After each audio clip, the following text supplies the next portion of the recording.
Hoy vamos a desarrollar el tema de la cultura, el concepto, los elementos, la clasificación y las funciones de la cultura.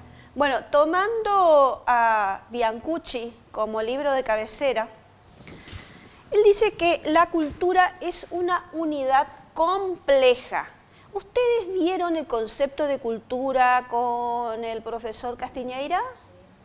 Bueno, ahora vamos a comparar el concepto que él plantea con el de Biancucci. Dice, es esa unidad compleja que incluye conocimientos, creencias, arte, moral, costumbre, acá está mal separado, hay un error, y otras capacidades adquiridas por el hombre como miembro de una sociedad. ¿Esto está claro? ¿Sí? ¿Están de acuerdo? ¿Hay algún...? ¿Sí? Para la antropología, todo lo que hace el hombre es cultura. Sí. Esa sería la definición, todo lo que hace el hombre. Ajá. Para la antropología, sí, cultura Sí. sería la manifestación del hombre.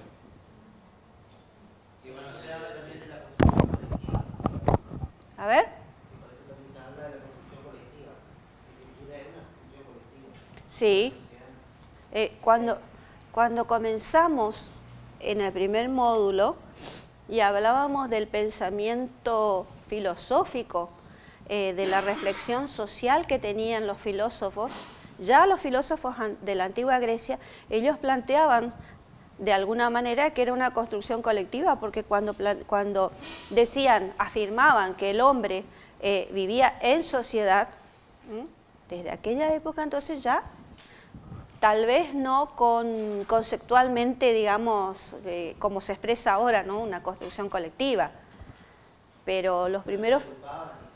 Claro, los primeros filósofos sociales, porque, a ver, Aristóteles cuando compara las constituciones de aproximadamente 100, creo, ciudades-estados, no me acuerdo exactamente el número, lo que observa es la construcción que hizo esa sociedad para tener esa constitución.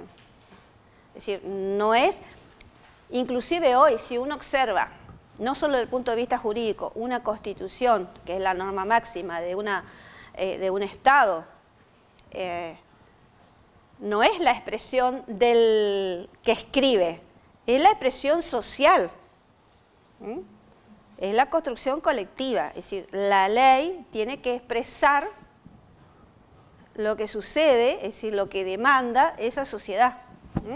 Bueno, pasamos a los elementos. Biancucci habla que como elementos de cultura, de la cultura, habla de un esquema o configuración, de formas adquiridas de comportamiento, de resultados de la actividad humana y que son comunes a un grupo y transmitidas. ¿Voy rápido? Parece que sí, ¿no? Ahora vamos a ver uno por uno cada uno de los elementos que son. Hace calor. Si se enciende el aire, ¿hace mucho ruido? ¿Está prendido? ¿Calor? Sí, no llega el... Ah, hay un split ahora. Ah, puede ser. Me voy para allá, me voy para allá. Bueno. Primer elemento de la cultura. Esquema o configuración. ¿Por qué afirma esto Biancucci? Porque dice que la cultura tiene múltiples elementos y estos están organizados para constituir esa unidad compleja. Acuérdense que él habla en el concepto de cultura de una unidad compleja y esa unidad compleja habla de conocimiento, de arte, de moral que componen la misma. Seguimos. El segundo elemento que menciona Biancucci es las formas adquiridas de comportamiento. El comportamiento se adquiere en una sociedad. Si el hombre que está solo... ¿Cuáles son? Son conductas, él dice, habla de conducta socializada y de contenidos de conducta socializada.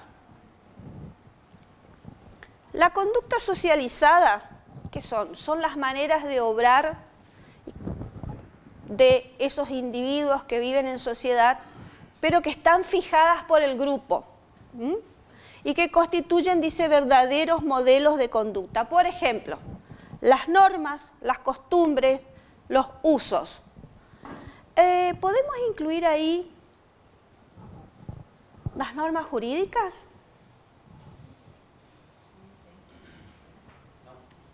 ¿Por qué? Porque sí, porque están fijadas. A ver. Depende de la idiosincrasia de cada pueblo, de cada sociedad, que se cumpla, ¿no? Que, si uno ve, acá por ejemplo hay normas que no se cumplen, están las leyes, todo eso, pero de ahí que se cumplan. Pero eso sería otra cuestión. Porque si es una conducta socializada es porque están normadas, hay normas que están estableciendo el orden social. Acá hay una diferencia entre costumbres y normas. Esto no vieron ustedes en otra materia, ¿no?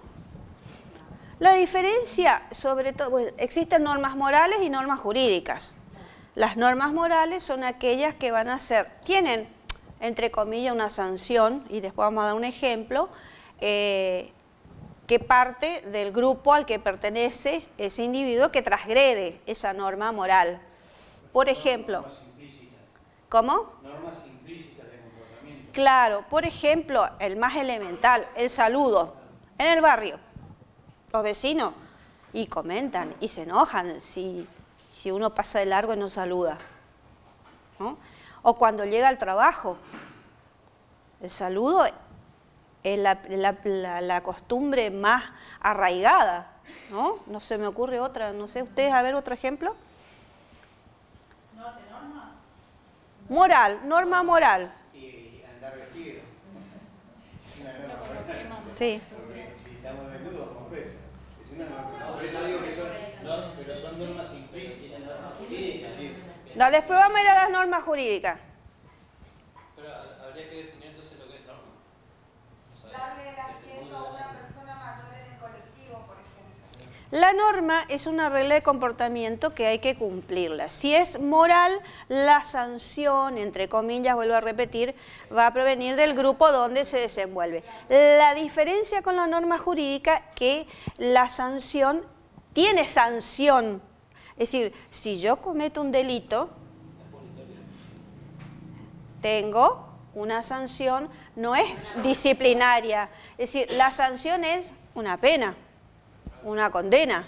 Es decir, está tipificado en un código penal, en un código de procedimiento penal, es cómo se va a desarrollar el proceso judicial o comúnmente llamado juicio. Claro, es una condena implícita, es lo que decíamos hoy. O sea, está escrito eso, claramente. Lo que pasa es que de las otras normas de las que hablábamos, morales, por ahí también tienen una condena, que no están escritas en ningún lado, pero que bueno, se condena de la misma forma. La sociedad. El grupo al que pertenece. Claro, o el grupo, claro. Pero de todos los ejemplos que se dieron, el sentido es el más acertado, porque los otros serían más gestos o costumbres, o sea, es otra cosa, no es una norma moral. El andar vestido moralmente está mal visto en nuestra sociedad, entonces se va de alguna manera se va a sancionar aunque sea con la mirada. Pero también puede ser una costumbre, porque los guaraníes, por Claro, pero no es lo ejemplo, mismo. Una Vos sos, costumbre- discúlpame, tu apellido es Portaneri, ¿no? Sí, le conozco a tus padres, por eso tiene los rasgos. A Ana y a Pepe. Sí, a Inés, no digo por ahí que pienso en el tema de las costumbres, porque los guaraníes suelen andar más desnudos, digamos. O sea, además las mujeres muchas veces están descubiertas arriba. Uno no pensaría que las van a, no sé, a condenar. Pero en la sociedad de ellos es normal y es una Claro, realidad. es algo que es una costumbre. Para ellos es normal, para nosotros es una Es más, cuando vemos a alguien desnudo, lo primero que hacemos es llamar a la policía para que... Pero por ejemplo los gitanos, viste que la criatura de los gitanos andan siempre desnuda. A uno le molesta, pero eso para ellos es algo común también que andan así. Muy acertado el ejemplo. Quiere decir que esas normas tienen que ver con el tipo de cultura donde se desarrolla ese individuo, ¿sí? No, que con respecto a los guaraníes que decía la compañera, en su hábitat natural, sí, las mujeres andan desnudas, pero si nos vemos acá en el centro, Nos choca. casas, no, ellas están Vienen vestidas. están completamente vestidas, por lo tanto, están aceptando las normas de los blancos, la norma de la otra sociedad, de otra sociedad, de otro grupo social. ¿Sí? Claro, por eso le decía que tiene que ver con la idiosincrasia de la sociedad en que se desarrolla esa. Igual a ver este ejemplo, ¿qué les parece? Si nosotros tenemos esas costumbres, esta sociedad, como dijo ella, no, de ver gente desnuda llamaría uno a la policía. Si pensamos así también nosotros, o yo, incluso a todos, uno no entraría en esas playas nudistas, ¿no? Porque tenemos ese tipo de pensamiento, ¿no es cierto? Claro, volviendo al tema de la desnudez o la vestimenta, ¿es una infracción esa? ¿Código de falta? Sí, exhibicionismo. ¿Ah? Es una falta. ¿Es una falta? Supongamos no totalmente desnudo, pero con el torso descubierto. Porque hay muchos locales comerciales ahora que no te dejan enterar. Pero lo que igualmente es una costumbre tradicional por el calzón. Y los jugadores no se pueden sacar las remeras. Si yo les doy este ejemplo, se observa mucho ahora con el tema de la crisis de los refugiados de Siria.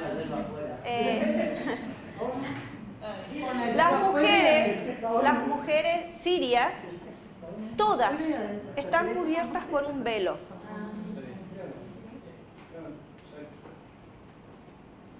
Con la temperatura que exista en el lugar y en el momento. 50 grados en el desierto, por dar un ejemplo así exagerado, usan el velo. ¿Qué sería eso? Una costumbre. Tienen distintos colores. Claro, porque a ellos se les castiga. Muy bien. A mí me pasó una experiencia muy rara, justamente estando acá, saludar a una persona que había sido que era musulmana, y los musulmanes no dan besos. ¿Te besaste? Yo no, llegué ahí y me apartó la cara. Si le latigaron por tu culpa. O un ejemplo muy extremista del fundamento, diría, uno a lo mejor puede ser tildado de etnocentrista al decir, el ejemplo que voy a dar, ¿no? Que me parece el del fundamentalismo islámico. Hoy en los medios internacionales, sobre todo, está publicado que una niña de 17 años musulmana en Alemania fue degollada por su padre porque le encontró preservativos. Es decir, tienen prohibido. Entonces, para salvar el honor, que esas también son normas de los musulmanes, para salvar el honor de la familia y de él, el nombre de Alá degolló a su hija. Bueno, pero eso no está permitido. O sea, eso nosotros consideramos que está bien en lo que es la teoría musulmana, la cultura musulmana, pero a nivel mundial eso ya no está más permitido. O sea, son cuestiones que, claro, está directamente no está permitido. Entonces, sí, a ver. Hay convenios internacionales que hacen. Lo mismo el tema de las transfusiones, cuando son chiquitos y necesitan una transfusión. Los testigos de Jehová. O las mujeres en el África. Si me permiten, Sí. ¿puedo decir yo? Creo que con todos estos temas en donde involucra a la mujer, empezamos a meternos en el tema de las representaciones. Es decir, ya es como la significación que se le otorga a la mujer en cada grupo social y cultural. Muy bien. Entonces, se mezcla un poco la norma, la costumbre, porque entra la significación de ser mujer.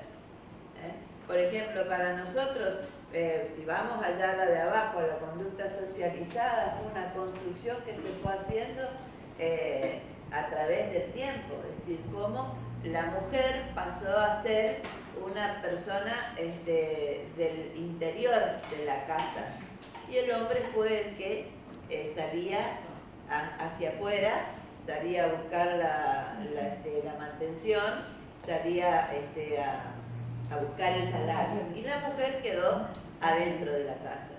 Después, por supuesto, lo que en un momento, y por lo tanto ella tenía acotado a la intimidad, de ahí viene el velo, de ahí viene todo, o sea, porque pertenece, es considerada sagrada la mujer en esos países. El cuerpo de la mujer es sagrado, por eso se tiene que tapar, y solamente el marido la puede ver en ocasiones muy íntimas.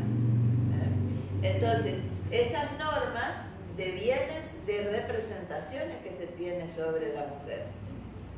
Como hoy día todavía persisten y subsisten representaciones en nuestra sociedad. Lo que pasa es que van cambiando y se van ayornando con el transcurso del tiempo. Claro, por ejemplo, en Europa la mujer tomó participación durante la guerra. Después de la Segunda Guerra. Claro, porque la mujer tuvo que, como los hombres salían a la guerra, que duró mucho tiempo, salir a trabajar, trabajar en la fábrica, por lo tanto logró mayor participación en la sociedad, al menos en la parte de Europa.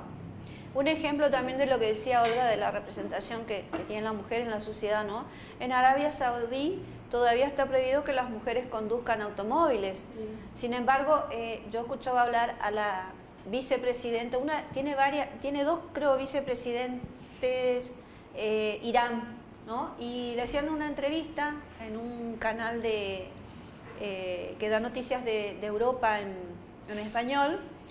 Y bueno, y ella hablaba, le preguntan justamente sobre el rol de la mujer en la cultura musulmana iraní, y ella ahí plantea el progreso que ha significado, ¿no es cierto?, el papel de la mujer, porque dice, hoy en día tenemos mujeres, por ejemplo, estudiando o con cargos en las universidades o con algunos cargos en la justicia, por ejemplo, que antes era impensado, ¿no? ¿Sí? Sí, yo quiero decir que ayer, antes de ayer, la presidenta habló en el foro por la equidad y la igualdad de género de la ONU, y tocó este tema fundamental. Es decir, ella dijo nada menos que le gustaría que en algún momento la ONU sea presidida por una mujer. Y fíjense que Evita en el 40 y... ¿Cuándo se escribió La razón de mi vida? 8 decía, no están en los gobiernos del mundo, no están, o sea, señalaba dónde no estaba la mujer. Y era justamente en donde estaba el poder. Mujer y poder. La decisión. Claro, por eso se habla de esta palabra tan fea que es decir empoderamiento, claro. Pero de alguna manera significa que la mujer hoy día tiene que ir apoderándose de espacios de participación. Y ser dejada a apoderarse por los hombres, porque ese es el otro problema. ¿Ustedes creen que esta ola de violencia y feminicidio no es de alguna manera porque se están cambiando los roles?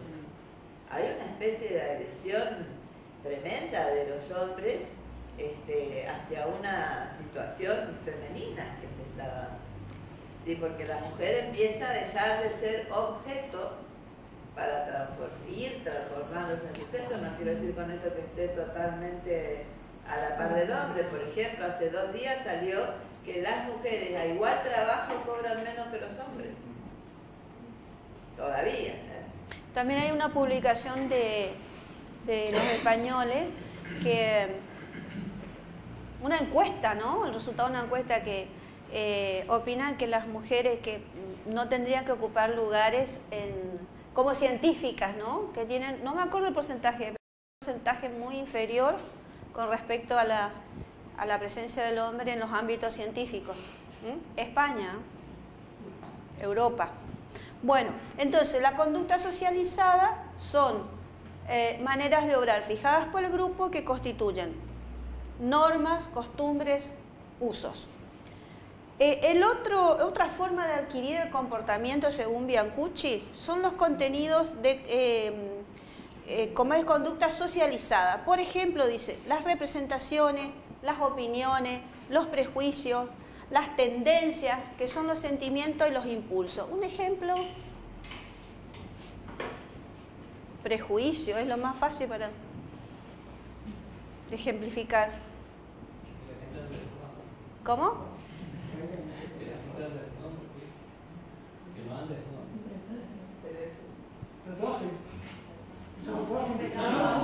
En las sociedades más, no sé si primitiva es el término, ¿no? Pero más, como decía, sobre todo teniendo en cuenta la representación de la mujer, ¿no? Es decir, el hombre, los prejuicios que tiene el hombre con respecto al rol de la mujer. Hoy acá, en esta ciudad, que es la capital de la provincia y que ha avanzado muchísimo. Es decir, los cambios culturales, y esto lo ha dicho, me acuerdo el doctor Cabral en una clase que yo escuché, ¿no? Los cambios culturales en el pasado se daban a través de los siglos. Hoy en día, por la influencia de la tecnología, del progreso técnico, de todo lo que tiene que ver la tecnología y la comunicación, los medios a los que tiene acceso la sociedad, hace que los cambios sean un poco más rápidos, que no duren siglos. Creo yo, hablando de prejuicios por ahí, la homosexualidad también, pero hay leyes, esta cuestión de propiciar leyes que tengan que ver con esos cambios es mucho mejor, porque de alguna manera no es solamente que vamos haciendo que esto cambie con la adaptación de una cosa a otra a la diferencia, sino que hay leyes que nos ayudan a que esos cambios sean más rápidos. Sí, cierto. O sea, y si no hubiese habido una ley, yo creo que hubiese tardado muchos más años. Tiene otro nombre, no igualdad de género, tiene otro nombre. Equidad. Es la identidad. De la identidad, una sí. Cosa, la equidad. Sí, sí. Identidad de género es, ¿no? Sí, identidad. Que inclusive pueden cambiar el nombre y apellido. Si cambian la identidad, entonces cambian en el DNI. El nombre con el que ellos se sienten identificados. Sí. Pero todavía hay prejuicios, Ayuda a la ley, Sí. Yo creo que el prejuicio es natural al ser humano. Yo creo que prejuiciosos somos todos. Creo que está en cada uno también poder luchar contra ese prejuicio. Pero a mí me parece que es natural y bueno. Bueno. Yo creo que por ahí la gente más joven tiene por ahí menos prejuicios que nosotros los más grandes. Por ahí como que ellos ya están acostumbrados. Depende del ámbito, ¿no? Depende del ámbito. No les sorprende mucho Mira, ni la homosexualidad. Depende del ámbito. El año pasado tuvimos la oportunidad de ejercer la docencia en la sede de Oberá, en la carrera de Ciencia Política. Y ahí venían alumnos de localidades más alejadas y de localidades rurales, cerca de Oberá, ¿no? Y esto que vos decís, porque está influenciado por la religión también. Teníamos, no voy a dar nombre, teníamos una alumna, que creo que es religión evangélica, bautista, es decir, dentro de la evangélica, ¿no? Y ella, a mí me llamó la atención, nunca le pregunté, ¿no? Porque me di cuenta enseguida, la forma de vestir para ir a dar las clases prácticas. Y los prejuicios que tenía cuando en el curso venía y comentaba cómo le había ido en su clase práctica en la ciudad capital, que es Oberá. Ella es de Alem, pero iba a ejercer la práctica en una zona rural. Pero al venir, no porque viniera de Alem, sino porque pertenecía también a un grupo por la religión muy influenciada, sí, bastante cerrada, ¿no? Muy joven, de 22 años. Bueno, entonces, los elementos, dentro de los elementos de la cultura, las formas adquiridas de comportamiento implican conducta socializada y contenidos de conducta socializada según Biancucci. Otros elementos, dice, resultados como elemento de la cultura, resultados de la actividad humana, materiales y no materiales. Materiales, todo lo que el hombre ha producido o transformado, él lo da como producto de la cultura. ¿Ejemplo? Artesanía. ¿Cómo? Artesanía.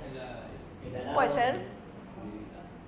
La rueda que fue tan importante para la humanidad. Sí, hoy la computadora y todo lo que significa la rueda y los molinos de esa rueda que ha funcionado hasta ahora. Estaba mirando un programa en Canal de Chile ayer de cómo se recuperó a un artesano, que es el único que queda en un pueblito de Chile, y enseña a los niños de la escuela primaria cómo se fabrica artesanalmente la rueda, que para ellos es muy importante porque toda esa zona de Chile, la zona nuestra del noroeste y hacia el sur, la Patagonia, necesita riego para poder mantener los cultivos. ¿Son turbinas caseras? Claro, sí, son turbinas caseras. Son movidas por el agua. Exacto. Y no materiales, todo lo que se refiere a la actividad del espíritu. ¿Qué podemos incorporar ahí como ejemplo? La religión. Sí. La religión. Los mitos. Sí. Los mitos. ¿Qué mito de acá de... Ustedes vieron los mitos, están viendo mitos de Misiones? Tienen una materia acá con una docente. Acá es muy tangible solo el Pompey. ¿Y de dónde creen ustedes que surgen esos mitos? Los orígenes de esos mitos. Los mitos ya existían en la edad antigua, en la edad prehistórica, cuando el hombre no podía explicar... De la creencia de un pueblo. ¿Cómo? De la creencia de un pueblo. Claro, cuando el hombre no podía explicar los fenómenos de la naturaleza, se imaginaba... De la evolución, entonces salen explicaciones para la razón. Porque una de las razones, se me ocurre ahora, que ¿por qué eran politeístas en algunos pueblos y no monoteístas? Los griegos, los romanos. Por ejemplo, los romanos, no solamente cuando iban a ir a la guerra, los senadores cuando iban a tomar una decisión, ¿a quién consultaban? Los augurios del vuelo de los pájaros. Si volaban para la izquierda era una señal, si volaban para la derecha otra señal, si volaban en línea recta otra señal. Las pitonisas que interpretaban en los templos, sacerdotisas.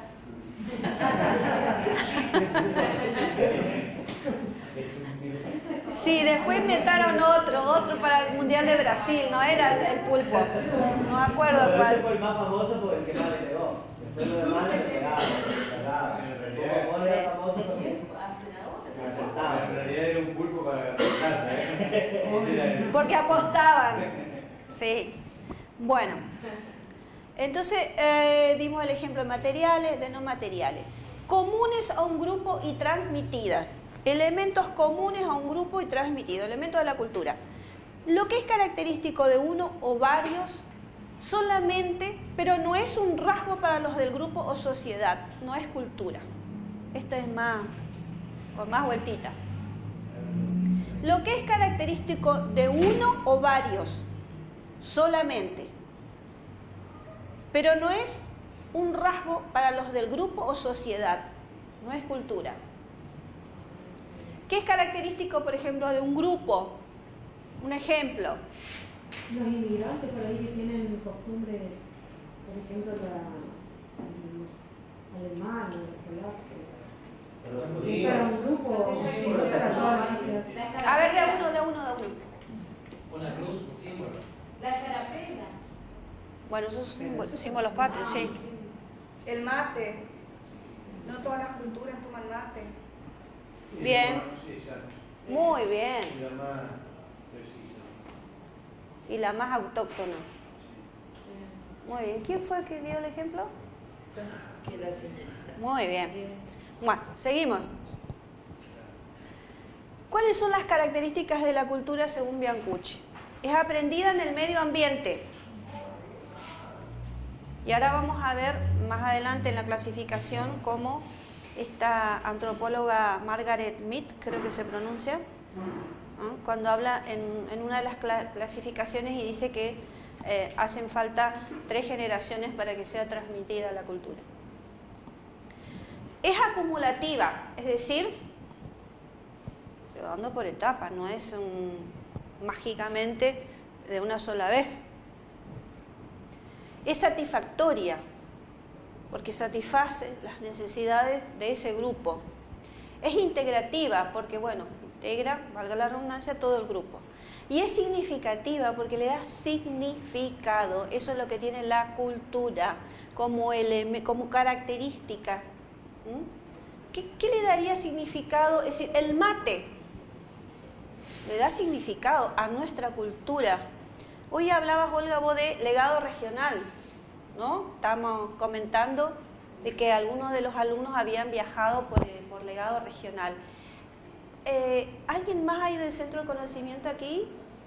¿Me pueden explicar bien si es un grupo? Yo lo veo porque no leí mucho, casi nada, que es un grupo que representa artísticamente, desde la música a todo lo... a música y danza, a nuestra región. Ajá. Pero perdón, no solo que representa, sino que la misma palabra legado es que se formó como un grupo de los mejores artistas de acá, que a su vez los toman como alumnos a los que sobresalen en distintos municipios del interior y les legan sus capacidades, o sea, la parte musical, la parte de la danza, o sea, les enseñan a cantar, a tocar, a bailar. Durante mucho tiempo todo lo que estos chicos aprenden, lo aprenden en sus casas, en su familia, en reuniones, pero no lo pueden hacer más profesional, porque en el grado se aprendió, digamos, algo en la academia de danza, pero también lo que dicen los profesores es que todo lo que se aprende, por ejemplo, desde la danza, son danzas que tienen que ver con la chacarera y no había nada enseñado en lo que tenía que ver con la danza de acá, de la provincia. Sí. Que además es muy variado, porque según la zona que recorras se bailan tipos de música completamente. Sobre todo al lado del río Uruguay, claro. Sí, hay ritmos que uno por ahí, si se queda encerradito acá en esta ciudad, desconoce, ¿eh? Bueno, la música sertaneja es la influencia de Brasil, de zonas de Brasil. Bueno, ¿seguimos? Clasificación de la cultura. Hay varios ítems. Según la extensión, es universal, es cultura total. Universal cuando comprende los rasgos de la mayoría de los hombres de una sociedad. Total cuando comprende los rasgos culturales de un grupo o de una sola sociedad. Particular, cultura particular o subcultura. Dice, indica los rasgos de la cultura total y los que le son propios a un grupo o varios en el seno de esa cultura total. Es decir, lo que forma parte de una sociedad, los rasgos de una sociedad, y los que le son propios a un grupo o varios en el seno de la cultura total. ¿Quedó claro? ¿Seguimos? Según el grado de desarrollo. Cultura primitiva y cultura civilizada, dice Biancucci. La diferencia es el grado de desarrollo. Nosotros decimos, bueno, los aborígenes que habitan en el Amazonas y que todavía no han tenido contacto con la civilización, es una cultura primitiva. Todavía existen grupos que no se han contactado con el mundo exterior.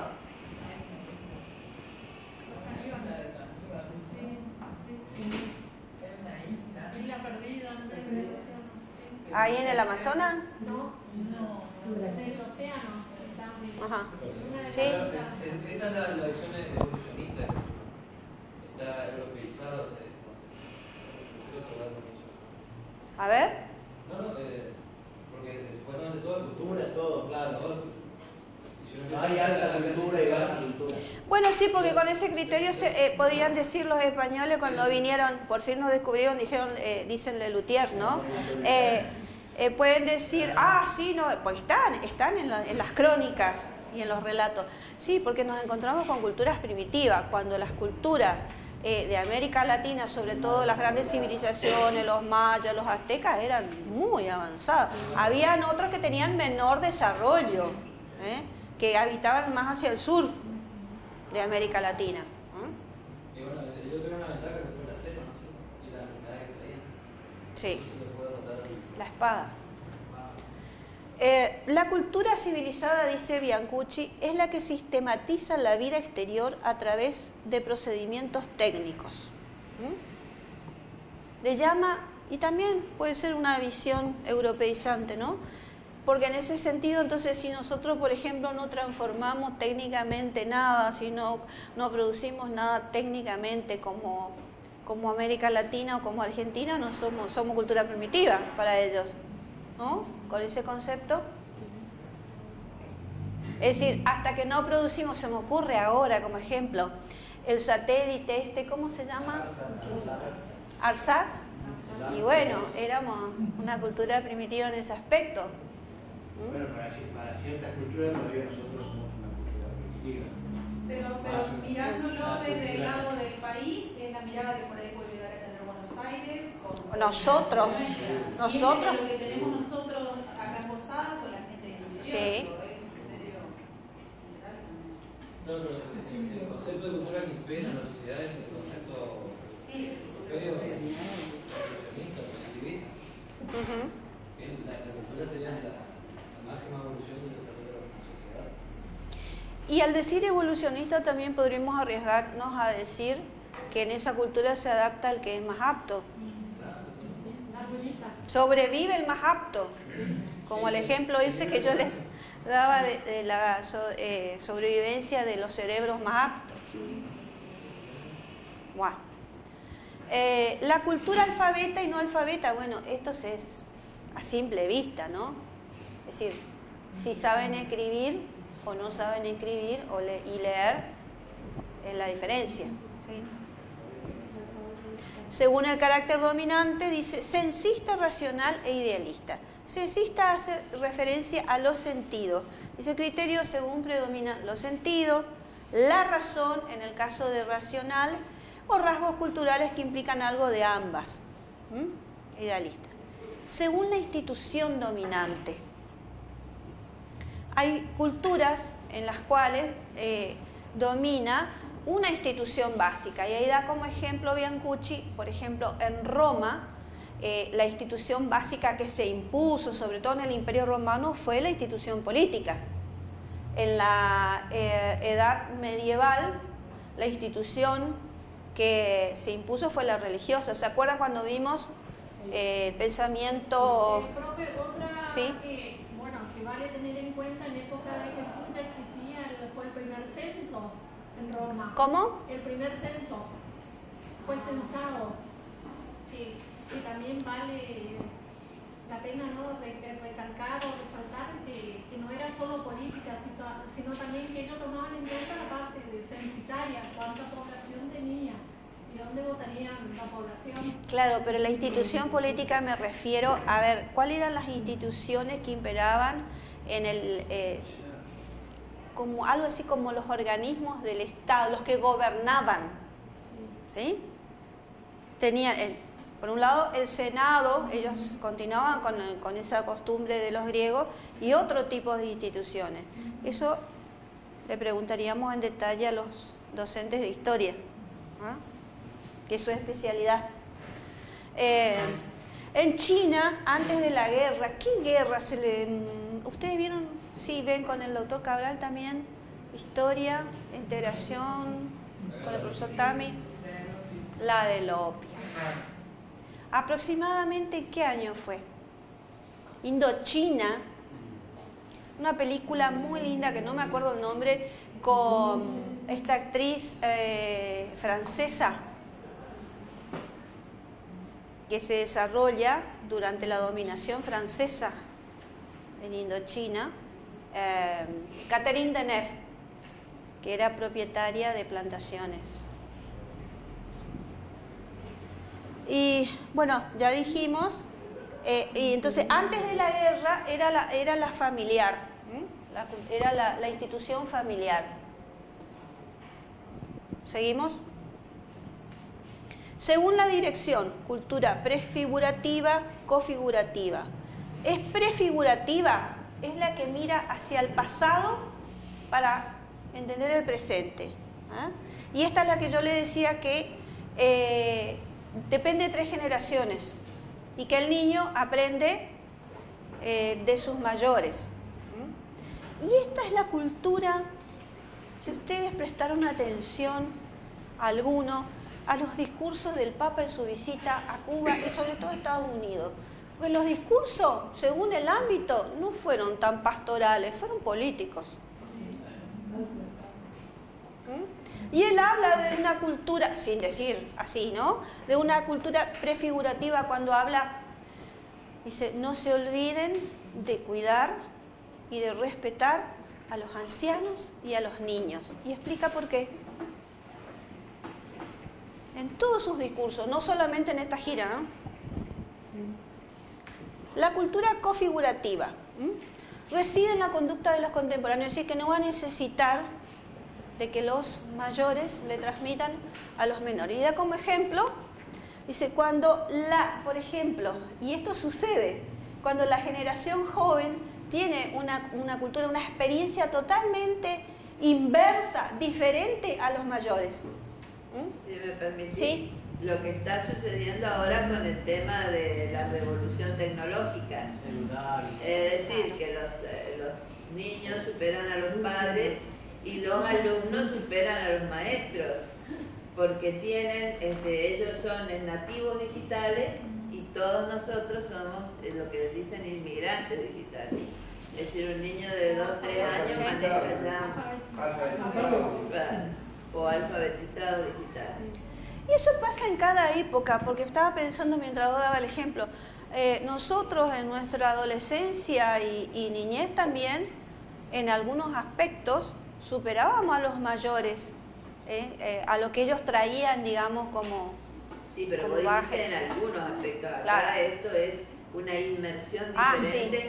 En la realidad. O sea, esta vez es una revolución. Es la revolución tecnológica. Es una revolución tecnológica sí. Porque se configura ya la forma de pensar y de actuar y de obrar del niño de una manera diferente.